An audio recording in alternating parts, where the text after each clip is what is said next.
It would have been impossible, of course, but that was how it looked. His right hand groped, found the nape of Percy's neck, curled around it, and yanked Percy's head forward.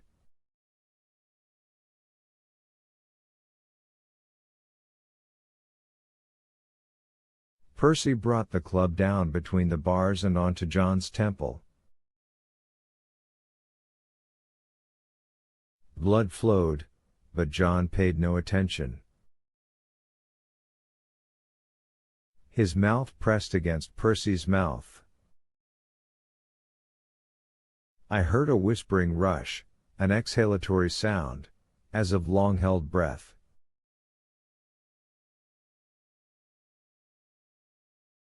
Percy jerked like a fish on a hook, trying to get away, but he never had a chance.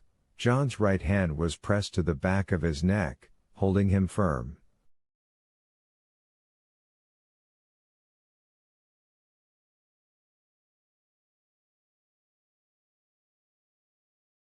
Their faces seemed to melt together, like the faces of lovers I have seen kissing passionately through bars.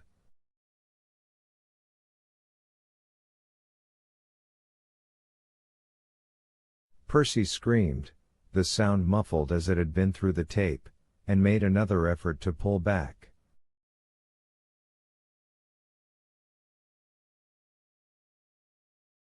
For an instant their lips came apart a little, and I saw the black, swirling tide that was flowing out of John Coffey and into Percy Wetmore.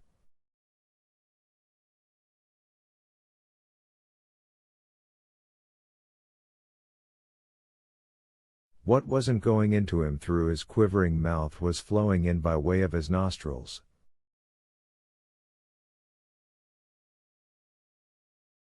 Then the hand on the nape of his neck flexed, and Percy was pulled forward onto John's mouth again, was almost impaled on it.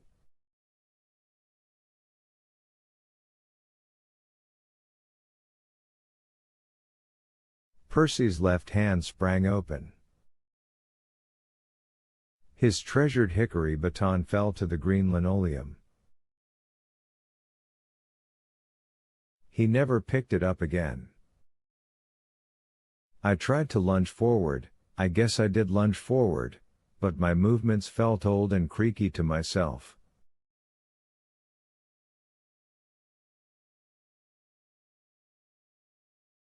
I grabbed for my gun, but the strap was still across the burled walnut grip, and at first I couldn't get it out of its holster.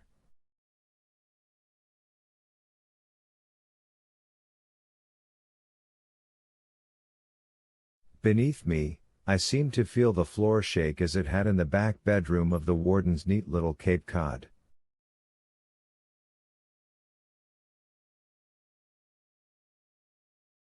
That I'm not sure of, but I know that one of the cage light bulbs overhead broke.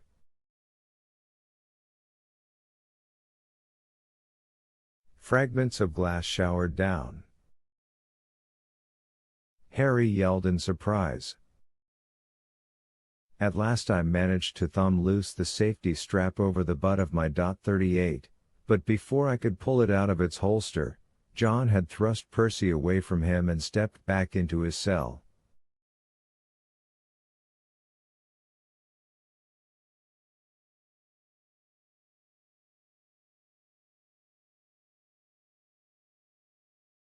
John was grimacing and rubbing his mouth, as if he had tasted something bad.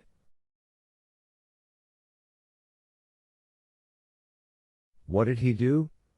Brutal shouted. What did he do, Paul?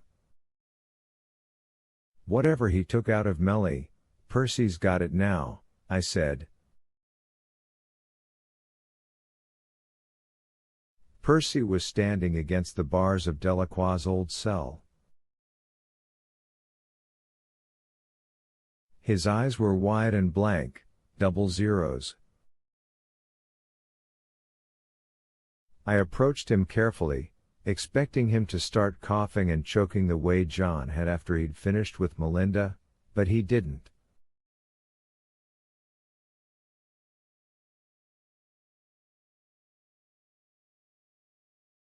At first he only stood there.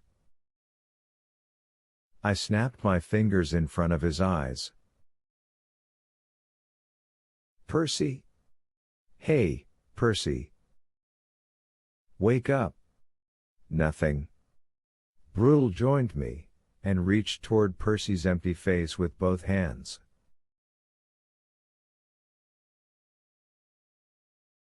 That isn't going to work, I said.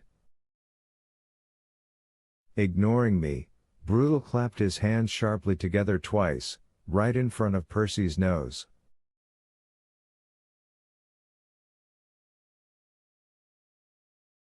And it did work, or appeared to work. His eyelids fluttered and he stared around, dazed, like someone hit over the head struggling back to consciousness.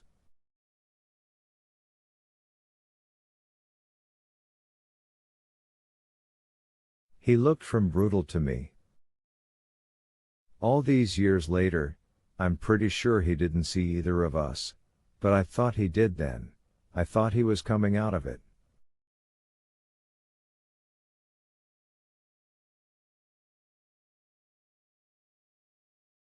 He pushed away from the bars and swayed a little on his feet. Brutal steadied him. Easy, boy, you all right? Percy didn't answer, just stepped past Brutal and turned toward the duty desk.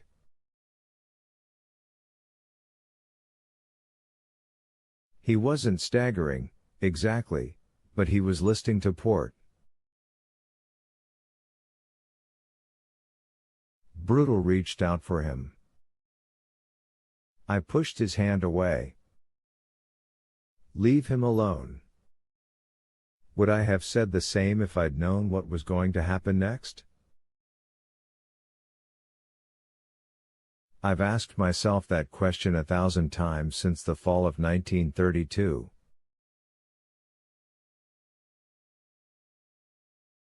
There's never any answer. Percy made 12 or 14 paces, then stopped again, head lowered.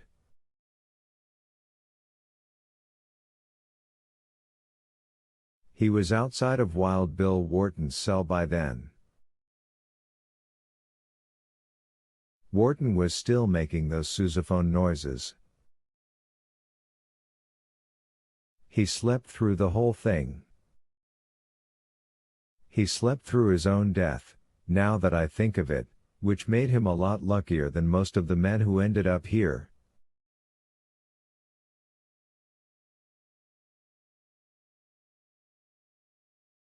Certainly luckier than he deserved. Before we knew what was happening, Percy drew his gun, stepped to the bars of Wharton's cell, and emptied all 6 shots into the sleeping man, just bam bam bam, bam bam bam, as fast as he could pull the trigger.